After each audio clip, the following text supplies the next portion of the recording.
Assalamualaikum warahmatullahi wabarakatuh. Kami dari kelompok 7 atas nama Novianti Annisa, Ali Samiah, Amelia Rambe, Siti Fatimah, Hilda Rahmadani. Baiklah, di sini kami akan menjelaskan yang pertama penyusunan frase. Yang pertama, pengertian frase. Frasa atau frase adalah salah satu istilah yang sering dibicarakan dalam kajian linguistik. Frasa merupakan satuan linguistik yang lebih besar dari kata dan lebih kecil dari klausa dan kalimat. Rasa adalah gabungan kata yang bersifat non-predikatif. Berupa gabungan kata berarti frasa setidaknya terdiri atas dua kata. Bersifat non-predikatif berarti bahwa salah satu kata yang terdapat dalam gabungan kata tersebut bukan berfungsi sebagai predikat. Yang pertama, penyusunan frase nominal. Frase nominal atau FN adalah frase yang dapat mengisi fungsi subjek atau objek di dalam klausa. Menurut strukturnya, dapat dibedakan adanya frase nominal koordinatif atau FNK dan frase nominal subordinatif atau VNS. Penyusunan frase nominal koordinatif atau FNK. FNK dapat disusun dari dua buah kata berkategori nominal yang merupakan pasangan dari antonim relasional. Contoh, yang pertama, ayah ibu. 2. Pembeli penjual. 3. Guru murid. Yang kedua, frase nominal subordinatif atau VNS. Frase nominal subordinatif dapat disusun dari nominal tambah nomina atau F tambah N, N tambah N. Nomina tambah verba atau N tambah V. Nomina tambah adjektifal atau N tambah A. Adverbia tambah nomina atau ADF tambah N. Nomina tambah adverbia atau N tambah ADV. Nomina tambah numeralia atau N tambah num. Numeralia tambah nomina atau num tambah N. Dan nomina ditambah demonstrativa atau N tambah dem. Contoh, 1. Milik. 2. Bagian. 3. Asal bahan. 4. Asal tempat. 5. Campuran. Yang selanjutnya yang kedua yaitu penyusunan frase verbal atau FV.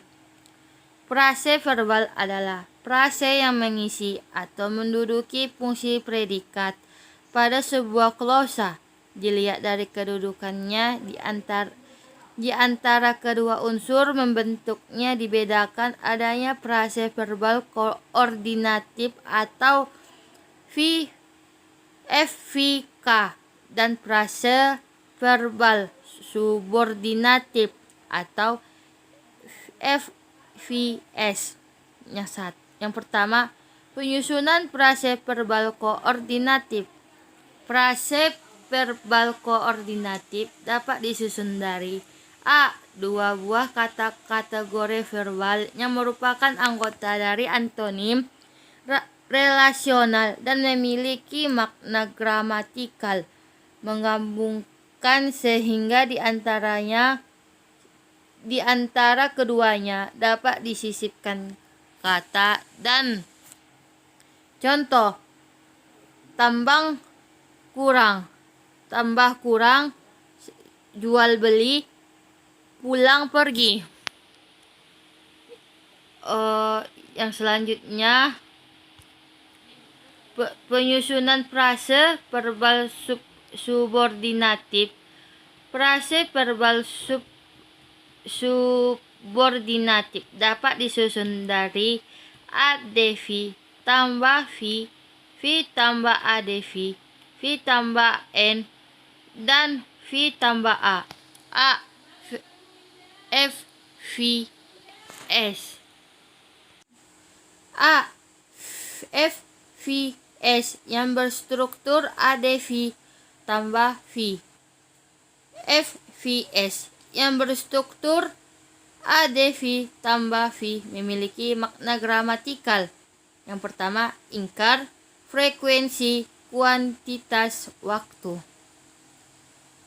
Baiklah, materi selanjutnya, materi yang ketiga, penyusunan frase adjektifal atau FA.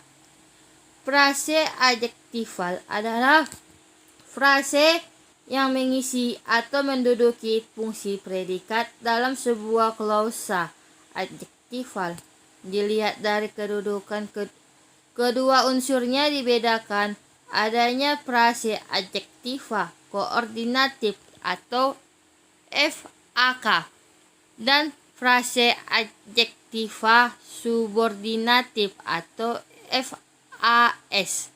Yang pertama, penyusunan frase adjektifal koordinatif atau FAK. Dua buah kata kategori adjektifal yang merupakan anggota dari antonim relasional dan memiliki makna gramatikal pilihan sehingga di antara kedua dapat disisipkan kata atau contoh baik, buruk, tua, muda. Materi keempat yaitu penyusunan adjektifal atau FA. Yang pertama, penyusunan frase adjektifal subordinatif atau FAS. Yang kedua, frase adjektifal subordinatif disusun dengan struktur A tambah N, A tambah A, ADV tambah A tambah ADV antaranya sebagai berikut. A. FAS yang berstruktur A tambah N dan memiliki makna gramatikal seperti apabila unsur pertama berkategori adjektiva dan memiliki komponen makna atau tambah warna, dan unsur kedua kategori nomina dan memiliki komponen makna atau plus perbandingan sehingga di antara kedua unsurnya dapat disisipkan kata seperti warna. Contoh, merah darah, kuning emas, hijau daun. Yang kelima, penyusunan frase preposisional. Frase preposisional adalah frase yang berfungsi sebagai pengisi fungsi keterangan di dalam sebuah klausa. Frase preposisional ini bukan frase koordinatif maupun frase subordinatif, melainkan frase eksosentrik.